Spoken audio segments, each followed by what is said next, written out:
പ്രതിരോധം അതത് പ്രദേശത്തെ പോലീസ് അധികാരികളോടുകൂടി പറയാനുള്ളതാണ്. നിങ്ങൾക്ക് നിയമം വേണ്ടെങ്കിൽ നിങ്ങൾക്ക് ഏതൊരു സാധാരണക്കാരനായിട്ടുള്ള പ്രവർത്തകനെയോ ഒരു പാവപ്പെട്ട സ്ത്രീയെയോ യൂത്ത് കോൺഗ്രസ്സുകാരനെയോ BJP-കാരനെയോ നിങ്ങൾക്ക് കസ്റ്റഡിയിലെടുത്ത് കൊണ്ടുപോയി മൂന്നാം മുറ പ്രയോഗിക്കാമെങ്കിൽ നിങ്ങൾക്ക് ഇവിടുത്തെ പൊതുസമൂഹത്തിന്റെ മുന്നിൽ പ്രവർത്തിക്കുന്ന ഞങ്ങളുടെയൊക്കെ എല്ലാ വിവരശേഖരണവും നിങ്ങൾക്ക് നടത്താമെങ്കിൽ പച്ചവെളിച്ചത്തിൽ കേരളത്തിലെ പോലീസിന് പ്രവർത്തിക്കാമെങ്കിൽ ഭീകരവാദ സംഘടനകളിൽ കേരളത്തിലെ പോലീസിന് പ്രവർത്തിക്കാമെങ്കിൽ ക്രിമിനൽ സംഘങ്ങളോടൊപ്പം കേരളത്തിലെ പോലീസിന് പ്രവർത്തിക്കാമെങ്കിൽ നിയമം വേണ്ടി വന്നാൽ കേരളത്തിലെ ജനങ്ങൾ കയ്യിലെടുക്കും എന്ന് പ്രഖ്യാപനം നടത്തിക്കൊണ്ട് തന്നെയാണ് ഈ മാർച്ചിന്റെ മുന്നിൽ ഞങ്ങൾ ഓരോരുത്തരും നിൽക്കുന്നത്. നിങ്ങൾക്ക് വേണ്ടാത്ത നിയമം ഞങ്ങൾക്ക് എന്തിനാണ്? നിങ്ങൾക്ക് നിയമമുണ്ടായിരുന്നുവെങ്കിൽ ആ പാവപ്പെട്ട യൂത്ത് കോൺഗ്രസ്സുകാരനെ നിങ്ങൾ കുന്നംകുളം പോലീസ് സ്റ്റേഷനകത്ത് കൊണ്ടുപോയി ക്രൂരമായിട്ട് തല്ലിച്ചതയ്ക്കുമായിരുന്നു. അതിനു മുൻപ് ഞാൻ അവിടെ പോലീസ് സ്റ്റേഷൻ മാർച്ചിൽ പങ്കെടുത്ത ആളാണ്. എന്തായിരുന്നു പോലീസ് സ്റ്റേഷൻ മാർച്ച്? ഞങ്ങളുടെ പ്രവർത്തകനെ, കൗൺസിലറെ ആ സാധാരണക്കാരന്റെ വീട്ടിലേക്ക് അർദ്ധരാത്രി 12 മണിക്ക് ഈ പോലീസ് സേവാന്റെ നേതൃത്വത്തിൽ വാഹനം ചെല്ലുന്നു. അദ്ദേഹത്തിന്റെ കുട്ടികൾ കിടന്നുറങ്ങുമ്പോ അർദ്ധരാത്രി 12 മണിക്ക് വിളിച്ചെഴുന്നേൽപ്പിക്കുന്നു. ആ ജനം തെരഞ്ഞെടുത്ത ജനപ്രതിനിധിയെ കാപ്പ ചുമത്തിക്കൊണ്ട് അദ്ദേഹത്തിനെതിരെ കേസെടുക്കുന്നു. അന്ന് പോലീസ് സ്റ്റേഷന്റെ മുന്നിൽ ഞങ്ങൾ പ്രസംഗിച്ചപ്പോ യൂത്ത് കോൺഗ്രസ്സുകാർ അത് കേട്ടോ? എന്താ കേൾക്കാതിരുന്നത്? നിങ്ങൾ മനസ്സിലാക്കേണ്ടത്, ചെടിച്ചട്ടി കൊണ്ട് SFI-കാരനോ DYFI-കാരനോ നിങ്ങളുടെ സഹോദരിയെ ഇവിടുത്തെ മഹിളാ കോൺഗ്രസ്സുകാർ അടിച്ചാൽ കോൺഗ്രസിലെ BD സതീശന് വേദനയ്ക്കില്ല. അതാ കേരളത്തിൽ കാണുന്നത്. നിങ്ങളുടെ സഹോദരിയെയോ നിങ്ങളുടെ യൂത്ത് കോൺഗ്രസ്സുകാരനെയോ തല്ലിച്ചതയ്ക്കുമ്പോ എന്തുകൊണ്ടാണ് ആത്മാഭിമാനം നഷ്ടപ്പെട്ടുകൊണ്ട് നിങ്ങളുടെ പാർട്ടിയുടെ നേതാക്കന്മാർ കേരള നിയമസഭയിൽ നിൽക്കുന്നത്? അത് 2 ആംഗിളിലാണ്. ഒന്ന്, ശബരിമലയെ ഒരു ഭാഗത്ത് തീർത്ഥാടന കേന്ദ്രത്തെ കൂടുതൽ ആളുകളെ കൊണ്ടുവന്ന് എങ്ങനെ ചെയ്യണം, അത് വിൽക്കാൻ സാധിക്കുമോ എന്ന് ഇതിനകത്തുള്ള ശശിയും ഗാങ്ങും ആലോചിക്കുകയാണ്. പിണറായി വിജയനോട് കുടുംബത്തിലുള്ളവർ പറയുന്നത് അതല്ല. എന്താണ്? ഇനിയെങ്കിലും നല്ല രീതിയിൽ കുടുംബം ഒന്ന് മുന്നോട്ട് പോകണമെങ്കിൽ ഇവിടുത്തെ ജ്യോതിഷ പണ്ഡിതന്മാർ പറഞ്ഞതുപോലെ പ്രായശ്ചിത്ത കർമ്മം ചെയ്യണമെന്ന് ഒരു ഭാഗത്ത് പറയുകയാണ്. അധികാരത്തിൽ അങ്ങനെ അള്ളിപ്പിടിച്ചിരുന്നുകൊണ്ട് കേരളത്തിന്റെ മുഖ്യമന്ത്രി നടത്തുന്ന ഈ ഭഗീരഥ പ്രയത്നങ്ങളുടെ പരിണിതഫലമായിട്ട് വലിയ സമ്മേളനം ശബരിമലയിൽ നടക്കും. എനിക്ക് പറയാനുള്ളത്, ഞങ്ങൾ ഇവിടുത്തെ പോലീസ് അധികാരികളോട് പറയാൻ ആഗ്രഹിക്കുന്നത്, നിങ്ങൾക്കെതിരെ വലിയ പോരാട്ടമൊക്കെ നടത്തി കൂടുതൽ ആളുകളെ രംഗത്തിറക്കി. ഞങ്ങൾ അങ്ങനെ ഇടയ്ക്കിടയ്ക്ക് സമരം നടത്തുന്ന പരിപാടി മാത്രമായിട്ട് ഒതുങ്ങും എന്ന് ധരിക്കണ്ട. എന്താണെന്നറിയുമോ? ഞങ്ങളുടെ കയ്യിൽ പുസ്തകമുണ്ട്, ഞങ്ങളുടെ കയ്യിലും പേനയുണ്ട്.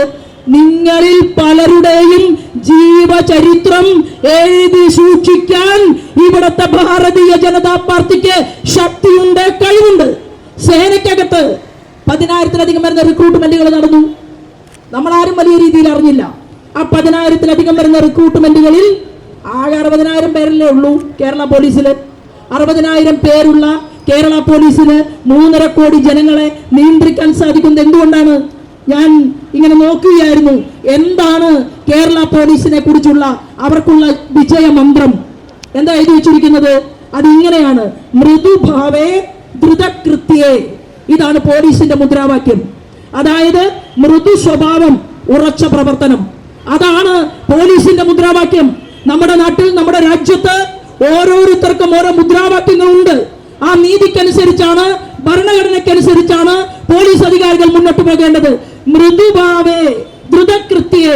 മൃദു സ്വഭാവവും ഉറച്ച പ്രവർത്തനവും ഉണ്ടാകേണ്ട കേരളത്തിലെ പോലീസ് ഇന്ന് ക്രൂര സ്വഭാവവും കൂടുതൽ അഴിമതിയുമായിട്ട് കേരളത്തിന്റെ മണ്ണിൽ മാറിയിരിക്കുകയാണ്. ഇന്ത്യയിൽ തന്നെ, നമ്മുടെ നാട്ടിൽ തന്നെ ഏറ്റവും നല്ല കഴിവും പ്രാപ്തിയുമുള്ള പോലീസ് അധികാരികളുള്ള കേരളത്തിന്റെ പോലീസ് സേനയെ ഇത്ര കണ്ട് അധപ്പതിപ്പിക്കാൻ വേണ്ടി പരിശ്രമം നടത്തിക്കൊണ്ട് മുന്നോട്ട് പോകുന്ന ഉപദേശക സമിതി ഉണ്ടല്ലോ, ആ ഉപദേശക സമിതി, കണ്ണൂർ ഉപദേശക സമിതിയെ പിരിച്ചുവിടാൻ കേരളത്തിന്റെ മുഖ്യമന്ത്രി തയ്യാറായില്ലെങ്കിൽ കേരളത്തിലെ നിയമം പരിരക്ഷിക്കേണ്ട ബാധ്യതയൊന്നും ഇവിടുത്തെ പ്രതിപക്ഷം ഏറ്റെടുത്തിട്ടില്ല എന്നുള്ള സൂചന നൽകാൻ ഈ അവസരത്തെ ഉപയോഗപ്പെടുത്തുകയാണ്. ഞങ്ങള് വേറെ ചില ജോലികളിലാണ്. ഞങ്ങളുടെ ജോലി എന്ന് പറയുന്നത് കേരളത്തിലെ ജനം വരാൻ പോകുന്ന നാളുകളിൽ ഭാരതീയ ജനതാ പാർട്ടിയുടെ പ്രാദേശിക ഭരണകൂടങ്ങളെ സൃഷ്ടിക്കാൻ അതിന്റെ ശക്തമായിട്ടുള്ള പ്രവർത്തനത്തിലാണ് ഞങ്ങൾ മുന്നോട്ട് പോകുന്നത്. എനിക്ക് എന്റെ മാധ്യമ സുഹൃത്തുക്കളോട് പറയാനുള്ളത്, നിങ്ങൾ ജാഗരൂകരായി, നിങ്ങൾ അങ്ങനെ ഏതെങ്കിലും ചില ആളുകൾക്ക് വേണ്ടി ജോലി എടുക്കേണ്ട ആളുകളല്ല. നിങ്ങൾ ജാഗരൂകരായി. എന്തുകൊണ്ട് കേരളത്തിലെ പോലീസ് സേന ഇത്ര കണ്ട് അധപ്പതിച്ചിരിക്കുന്നുവെന്ന് ഇവിടുത്തെ മാധ്യമ സുഹൃത്തുക്കൾക്ക് പരിശോധിക്കാനുള്ള സാഹചര്യം എവിടെയാണ് നഷ്ടപ്പെട്ടു പോയത്? ആർക്ക് വേണ്ടിയിട്ടാണ് ചില മാധ്യമങ്ങളെങ്കിലും കീഴടങ്ങി പോകുന്നത്? എന്തുകൊണ്ടാണ് മരമുറി കേസിൽ പാവപ്പെട്ട പോലീസ് ഓഫീസർക്കെതിരെ പീഡനമുണ്ടായത്, പീഡന കേസ് കെട്ടിച്ചമക്കപ്പെട്ടത്? എന്തുകൊണ്ടാണ് ചില ന്യായാധിപന്മാർക്ക് പോലും കേരളത്തിന്റെ പൊതുസമൂഹത്തിന്റെ മുന്നിൽ മാധ്യമങ്ങളെ കുറിച്ച് സംസാരിക്കേണ്ടി വന്നത്? ഇത് പറഞ്ഞാൽ എന്നെ ബോയ്ക്കോട്ട് ചെയ്യും. ഞാൻ പറയുന്ന വാക്കുകൾ അത് കേരളത്തിലെ പൊതുസമൂഹത്തിന്റെ മുന്നിൽ കേൾപ്പിക്കണ്ട എന്ന് തീരുമാനിക്കും. പണാധിപത്യം, ജനാധിപത്യം, അതിലെ പണാധിപത്യത്തെ ഇല്ലായ്മ ചെയ്യാനും മാറ്റി നിർത്താനും ജനാധിപത്യത്തിന്റെ കരുതലും കാവലുമായിട്ട് മാറാനാണ് ഇവിടുത്തെ മാധ്യമ സമൂഹം നാളിതുവരെ പരിശ്രമിച്ചിട്ടുള്ളതെങ്കിൽ നിങ്ങൾക്ക് ബാധ്യതയുണ്ട്. CCTV ദൃശ്യങ്ങൾ അത് പോലീസ് വകുപ്പിൽ എല്ലാ മുറികളിലും വെക്കണം എന്ന് ഞങ്ങൾ BJP ആവശ്യപ്പെടുകയാണ്. നിങ്ങൾക്ക് സൗകര്യമുള്ള സ്ഥലത്ത് കൊണ്ടുപോയി അങ്ങനെ ഇടിമുറി സൃഷ്ടിക്കാൻ സാധ്യമല്ല. 10,000-ഓളം വരുന്ന പോലീസ് അധികാരികളെ നിങ്ങൾ സെലക്ട് ചെയ്തപ്പോ അതിൽ SFIയുടെ ക്രിമിനലുകളുണ്ട്, DYFIക്കാർ ക്രിമിനലുകളുണ്ട്. സിദ്ധാർത്ഥ് എന്ന് പറയുന്ന ചെറുപ്പക്കാരനെ ഇടിമുറിയിലിട്ട് ഇടിച്ചു കൊന്നത് കേരള രാഷ്ട്രീയം ചർച്ച ചെയ്തതാണ്. ആ ഇടിമുറിക്കകത്തിട്ടുകൊണ്ട് സിദ്ധാർത്ഥനെ ചവിട്ടിക്കൂട്ടി കൊന്നപ്പോ ആ സിദ്ധാർത്ഥന് ഒരമ്മ പുറത്തുണ്ടായിരുന്നു. അങ്ങനെയുള്ള സ്വഭാവമുള്ളവർ കേരള പോലീസിനകത്തേക്ക് കടന്നു കയറുമ്പോൾ ആ കേരള പോലീസിന് അവരുടെ സ്വത്വം നഷ്ടപ്പെടുകയാണ്, അവർക്ക് ഉറച്ച സ്വഭാവം നഷ്ടപ്പെടുകയാണ്, അവർക്ക് കരുതൽ നഷ്ടപ്പെടുകയാണ്. അതുകൊണ്ടാണ് ഇന്ന് ഞാനും നിങ്ങളും ഈ പൊരുവേലിൽ ഈ സൂചനാ സമരത്തിന്റെ ഭാഗമായിട്ട് ഇവിടെ നിൽക്കേണ്ടി വന്നത്.